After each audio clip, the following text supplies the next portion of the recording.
ധന്യ, ഈ പാലക്കാട് ഉപതെരഞ്ഞെടുപ്പിന്റെ ആ സമയത്താണ് സന്ദീപ് വാര്യർ BJP വിട്ട് UDF വന്നത്. അത് BJPക്ക് കടുത്തൊരു ആഘാതമായിരുന്നു.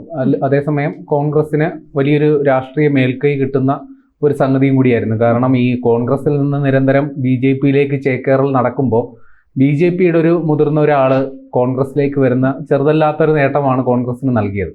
പക്ഷെ ഇപ്പോൾ സന്ദീപ് വാര്യർ യഥാർത്ഥ കോൺഗ്രസ്സുകാരനായി മാറി എന്നാണ് തോന്നുന്നത്. കാര്യം ഈ കോൺഗ്രസ്സുകാരാണ് ഈ സ്വയം പ്രഖ്യാപിത നേതാവ് അല്ലെങ്കിൽ സ്വയം പ്രഖ്യാപിത പബ്ലിസിറ്റി സ്റ്റണ്ടുകളൊക്കെ നടത്തുക.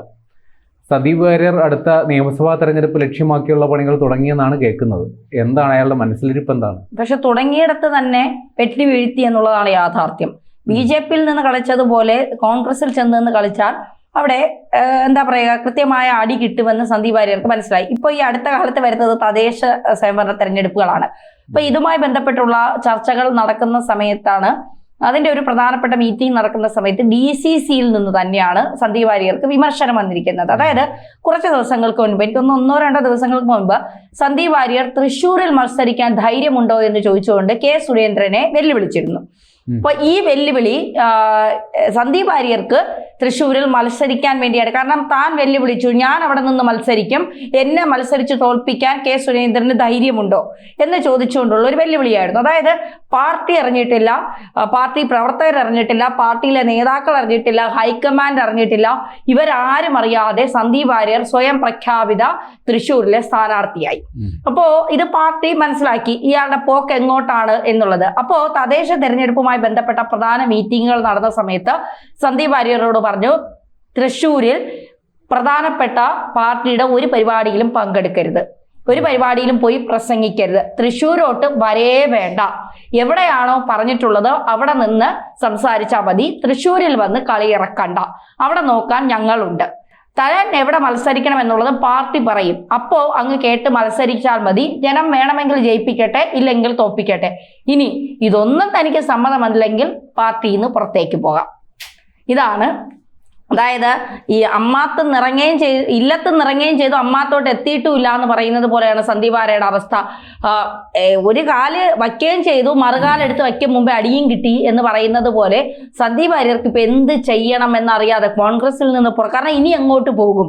BJPയിൽ നിന്ന് പിന്നെ BJP വെറുപ്പുൽപാദിപ്പിക്കുന്നതിന്റെ ഫാക്ടറിയാണ്, മോദി വെറുപ്പുൽപാദിപ്പിക്കുന്ന നേതാവാണെന്നൊക്കെ മാസ് ഡയലോഗ് അടിച്ച് പാലക്കാട് ഉപതെരഞ്ഞെടുപ്പ് സമയത്ത് BJPക്കിട്ട് താങ്ങി പണിയും കൊടുത്ത് രാഹുൽ മാങ്കൂട്ടത്തിന് വേണ്ടി അവിടെ മുഴുവൻ പ്രചാരണത്തിൽ പങ്കെടുത്ത് വിജയിച്ചപ്പോൾ ഡാൻസും കളിച്ച് ഇപ്പൊ രാഹുൽ മാങ്കൂട്ടത്തിനെ വീട്ടിൻ്റെ അകത്ത് ഇരുത്തി രാജിവെപ്പിക്കാൻ പോകുന്നതിന് പിറകിൽ വരെ സന്ദീപ് വാര്യർ എന്ന ആരോപണങ്ങളാണ് കോൺഗ്രസിന്റെ പല ഗ്രൂപ്പുകൾ ഉയർത്തുന്നത്. ഇപ്പോൾ ഈ റെക്കോർഡുകൾ പുറത്ത് വിട്ടുകൊണ്ട് രാഹുൽ മാങ്കൂട്ടത്തിനെ തകർക്കാൻ ശ്രമിച്ചത് സന്ദീപ് വാര്യർ എന്ന അടക്കമുള്ള ആക്ഷേപങ്ങൾ സോഷ്യൽ മീഡിയയിൽ സന്ദീപ് വാര്യർക്കെതിരെ ഉയരുന്നുണ്ട്. അത് CPM ഉയർത്തുന്നതല്ല, കോൺഗ്രസിൽ നിന്ന് തന്നെ പലരും, മുഖമില്ലാത്ത പലരും ഉയർത്തുന്ന വാദങ്ങളാണ്. മുഖമില്ലാത്തതായതുകൊണ്ട് സന്ദീപ് വാര്യർ തള്ളിക്കളയും. ഓക്കെ, അതെന്തു ആവട്ടെ. ആ സന്ദീപ് വാര്യർക്കെതിരെയാണ് ഇപ്പോൾ DCC കർശനമായ നിലപാട് സ്വീകരിച്ചിരിക്കുന്നത്. പറയേണ്ടതൊക്കെ ഇവിടെ വന്ന് പറഞ്ഞാൽ മതി, തൃശ്ശൂരിലോട്ട് പോയി പറയണ്ട, അവിടെ എന്ത് ചെയ്യണമെന്ന് പാർട്ടിക്ക് നല്ല ബോധ്യമുണ്ട്, പാർട്ടി അത് തീരുമാനിക്കും. അതായത് ഇപ്പോൾ പാർട്ടിക്കകത്ത് വലിയൊരു പ്രശ്നം ഉടലെടുത്തിട്ടുണ്ട്. പാർട്ടിയെ അവമതിപ്പുണ്ടാക്കാൻ അല്ലെങ്കിൽ പാർട്ടിയെ ഒന്നടങ്കം ഇല്ലാതാക്കുന്ന തരത്തിലേക്ക് രാഹുൽ മാങ്കൂട്ടത്തിന്റെ ചില ക്രിയകൾ, ചില കൈക്രിയകൾ, ചില പ്രവർത്തികൾ എത്തിയിട്ടുണ്ട് എന്നുള്ളതാണ് യാഥാർത്ഥ്യം. അതിനെ ആ സമയത്ത് തന്നെ തൃശ്ശൂര് എടുത്തുകൊണ്ട് തൃശ്ശൂരിൽ തന്നെ ഒരു സാന്നിധ്യം ഉറപ്പിക്കുക എന്നുള്ളതായിരുന്നു സന്ദീപ് വാര്യറിന്റെ ലക്ഷ്യം. അത് മുളയിലെ DCC തുള്ളിയിരിക്കുന്നു എന്നുള്ളതാണ് ഇപ്പോൾ നമുക്ക് മനസ്സിലാക്കാൻ സാധിക്കുന്നത്. സന്ദീപ് വാര്യർ തൃശ്ശൂരിൽ മത്സരിക്കാൻ സ്വയം പ്രഖ്യാപിക്കുന്നു. ഓക്കെ, സന്ദീപ് വാര്യരെയൊക്കെ സ്ഥാനാർത്ഥിയായിട്ട് കോൺഗ്രസ് പരിഗണിക്കാനുള്ള സാധ്യതയുണ്ടൊക്കെ, പ്രത്യേകിച്ച് പാർട്ടിയിൽ വന്നിട്ട് കഷ്ടിച്ച് 1-2 വർഷമല്ലേ ആയുള്ളൂ. അപ്പോൾ വന്ന ഉടനെ തന്നെ ഇത്ര വലിയൊരു പരിഗണന, ഇപ്പം നിലമ്പൂരൊക്കെ ഉപതെരഞ്ഞെടുപ്പ് നടന്നപ്പോൾ സന്ദീപ് വാര്യരെ സ്ഥാനാർത്ഥിയായിട്ട് പരിഗണിക്കുന്നു എന്ന വാർത്തകൾ വന്നപ്പോൾ തന്നെ പല നേതാക്കളും ചിരിച്ചു തള്ളുകയായിരുന്നു. കാര്യം പാർട്ടിയിൽ വന്ന് ഒരു BJP പശ്ചാത്തലമുള്ള ആളെ പെട്ടെന്ന് കയറി അങ്ങ് ഒരു സ്ഥാനാർത്ഥിയാകാം. അദ്ദേഹം പാർട്ടിയിൽ പ്രവർത്തിക്കട്ടെ, പാർട്ടിയിൽ കഴിവ് തെളിയിക്കട്ടെ, ഒരു നേതൃത്വ ഗുണം കാണിക്കട്ടെ, അതിനുശേഷമല്ലേ സ്വാഭാവികമായിട്ടും ഒരു നിയമസഭാ സീറ്റ്. ഈ കോൺഗ്രസ്സിലാണെങ്കിൽ താപ്പാനകൾക്ക് ക്ഷാമമില്ലാത്ത പാർട്ടിയാണ്. ഇതിനോടകം തന്നെ പലയിടത്തും സീറ്റ് മോഹവും വെച്ച് നേരത്തെ തന്നെ അവിടെ ഗ്രൗണ്ട് ലെവൽ പണികൾ തുടങ്ങിക്കാണും. അപ്പോൾ അതിൻ്റെ ഇടയിൽ അതിന് മുകളിൽ സന്ദീപ് വാര്യരെയൊക്കെ പ്രതിഷ്ഠിക്കാനുള്ള സാധ്യതയുണ്ടോ? ഇവിടെ നമ്മുടെ നന്ദകുമാർ സാർ ഇവിടെ സംസാരിക്കാൻ വന്ന സമയത്ത് മീഡിയ മലയാളത്തോട് കുറെ നാളുകൾക്ക് മുമ്പ് പറഞ്ഞത് ഇതൊരു ഡീലായിരുന്നു. സന്ദീപ് വാര്യർ കോൺഗ്രസിലേക്ക് വരുന്നത് ഒരു ഡീലായിരുന്നു. 2 കോടി രൂപയോളം വാങ്ങിയെന്നാണ് അദ്ദേഹം പറയുന്നത്. നന്ദകുമാർ സാർ, നമ്മളല്ല പറയുന്നത്. ആ വീഡിയോ നമ്മുടെ പേജിൽ കിടപ്പുണ്ട്.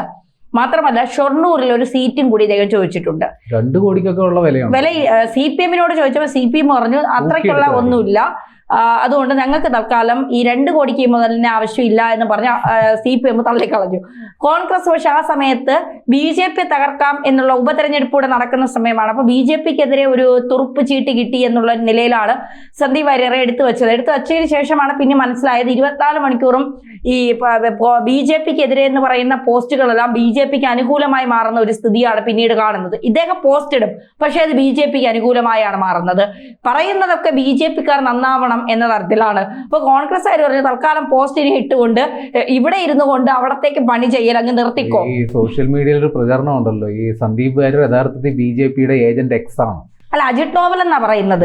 അതായത് BJP ഇറക്കിയ ഈ പാകിസ്ഥാനിൽ ചാരപ്പണിക്ക് അജിത് ഡോവൽ 7 വർഷത്തോളം പോയി നിന്നിട്ട് അവര് പിടിച്ചില്ലല്ലോ. എന്നിട്ട് തിരിച്ചു വന്ന് അങ്ങേർക്ക് അവന്റെ മുക്കും മൂലയും എല്ലാം അറിയാം. അതുപോലെ മോദി ഇറക്കിയ ഒരു ചാരനാണ്. കാരണം നല്ല ചാരപ്പണി ചെയ്യാൻ കഴിവുള്ള ഒരാളാണ് സന്ദീപ് വാര്യർ എന്നാണ് പറയുന്നത്. അതുകൊണ്ട് തക്കം പാർത്തിരുന്നിട്ട് കോൺഗ്രസിൽ നടക്കുന്ന കാര്യങ്ങൾ എന്തൊക്കെയാണ് എന്ന് മനസ്സിലാക്കി എടുക്കാൻ കേന്ദ്ര സർക്കാർ വിട്ടിരിക്കുന്ന ഒരു ചാരനാണ് സന്ദീപ് വാര്യർ എന്നാണ് പറയുന്നത്.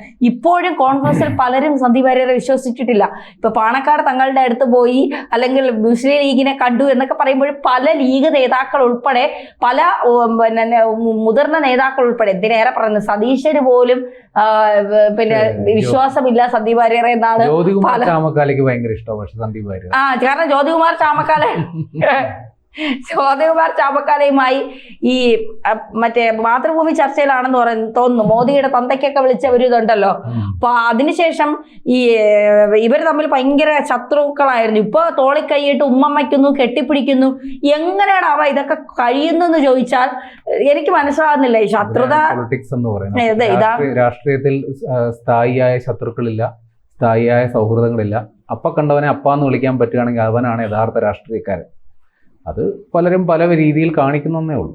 അതെ, എന്തായാലും സന്ദീപ് വാര്യരെ സംബന്ധിച്ചിടത്തോളം തൃശ്ശൂരൊന്നും മോഹിക്കണ്ട. ഇപ്പോ ഈ പിന്നെ എന്താ പറയുക, പാലക്കാട് തിരഞ്ഞെടുപ്പിൽ ജനങ്ങൾക്ക് ഒരു തെറ്റുപറ്റി എന്നുള്ള പൊതുവെയുള്ള ഒരു ആക്ഷേപം ഇപ്പോൾ പാർട്ടിക്കും തെറ്റുപറ്റി, ജനങ്ങൾക്ക് അതിൽ കൂടുതൽ തെറ്റുപറ്റി എന്നുള്ള ഒരു ആക്ഷേപം. അവിടെ പിന്നെ BJP കൃത്യമായ ഒരു സ്ഥാനാർത്ഥി അല്ല നിർത്തിയത്. കാരണം കൃഷ്ണകുമാറിനെതിരെ ഒരുപാട് പേർ പാർട്ടിക്കകത്തുള്ളവരും ജനങ്ങളും അടക്കം പ്രതിഷേധം ഉന്നയിച്ചിട്ടും അവിടെ കൃഷ്ണകുമാറിനെ നിർത്തിയത് മറ്റു പല അജണ്ടകളുടെ അടിസ്ഥാനത്തിലാണ്. അപ്പോൾ ഒരു സ്ഥാനാർത്ഥി നിർണയത്തിൽ ഒരു പിഴവ് വന്നതാണ് BJPക്ക് അവിടെ സീറ്റ് കിട്ടാതെ പോയത് എന്നുള്ള ഒരു വലിയ പ്രചാരണം നടക്കുന്നുണ്ട്. ഇനിയിപ്പോ ഒരു ഉപതെരഞ്ഞെടുപ്പ് വന്നാൽ തീർച്ചയായിട്ടും വരില്ല. കാരണം അദ്ദേഹം രാജിവെക്കില്ല എന്നാണ് പറയുന്നത്. അദ്ദേഹം പറയുന്നത് എനിക്കെതിരെ പരാതി ഇല്ലാത്തിടത്തോളം കാലം ഞാൻ രാജിവെക്കില്ല എന്നുള്ള ഉറച്ച തീരുമാനത്തിലാണ് രാഹുൽ മാങ്കൂട്ടത്തിൽ എന്നാണ് പറയുന്നത്. അതെന്തോ ആകട്ടെ, അത് അദ്ദേഹം തീരുമാനിക്കട്ടെ, അല്ലെങ്കിൽ പാർട്ടി തീരുമാനിക്കട്ടെ, ഹൈക്കമാൻഡ് തീരുമാനിക്കട്ടെ. എന്തായാലും സന്ദീപ് വാര്യരുടെ മോഹങ്ങളൊന്നും നടക്കില്ല എന്നുള്ളതാണ് യാഥാർത്ഥ്യം. ഏതെങ്കിലും ഒരു മൂലയ്ക്ക് പാർട്ടിയെ നല്ലത് പറഞ്ഞ് മര്യാദയ്ക്ക് അവിടെ എവിടെയെങ്കിലും ഇരുന്ന് ഒരു വക്താവ് എന്ന പദവി തന്നിട്ടുണ്ട്. നേരത്തെ KPCC സെക്രട്ടറി ആക്കാം, ജനറൽ സെക്രട്ടറി ആക്കാം എന്ന് പറഞ്ഞാണ് കൊണ്ടുവന്നത്. അപ്പൊ അണികൾ പറഞ്ഞു ഇത്രയും വർഷം വെള്ളം കോരിയ ഞങ്ങൾ ഇവിടെ നിൽപ്പോട്ടെ, അപ്പൊ ഇന്നലെ വന്ന് വെള്ളം കോരിയവന് ആ സ്ഥാനം കൊടുക്കാൻ കഴിയില്ല എന്ന് പറഞ്ഞുകൊണ്ട് നേതാക്കൾ ഒന്നടങ്കം നിന്നപ്പോൾ ആ സ്ഥാനം കൊടുത്തില്ല. ഇപ്പൊ വക്താവായ ഒരിടത്ത് ചുരുണ്ടുകൂടി ഇരുന്നു എന്ന് പറയുന്നു. അങ്ങനെ ഇരുത്തിയിട്ടുണ്ട്. അതിലപ്പുറം കൂടുതൽ ശബ്ദിക്കേണ്ട, കൂടുതൽ സ്ഥാനങ്ങളൊന്നും മോഹിച്ചുകൊണ്ട് ഇങ്ങോട്ട് വരെയും വേണ്ട എന്നുള്ള താക്കീത് DCC നൽകിയ സ്ഥിതിക്ക് സന്ദീപ് വാര്യർ ഇനി വീണ്ടും BJPയിലേക്ക് പോകുമോ, കോൺഗ്രസിൽ തന്നെ ഉണ്ടാകുമോ, കണ്ടു തന്നെ അറിയാം.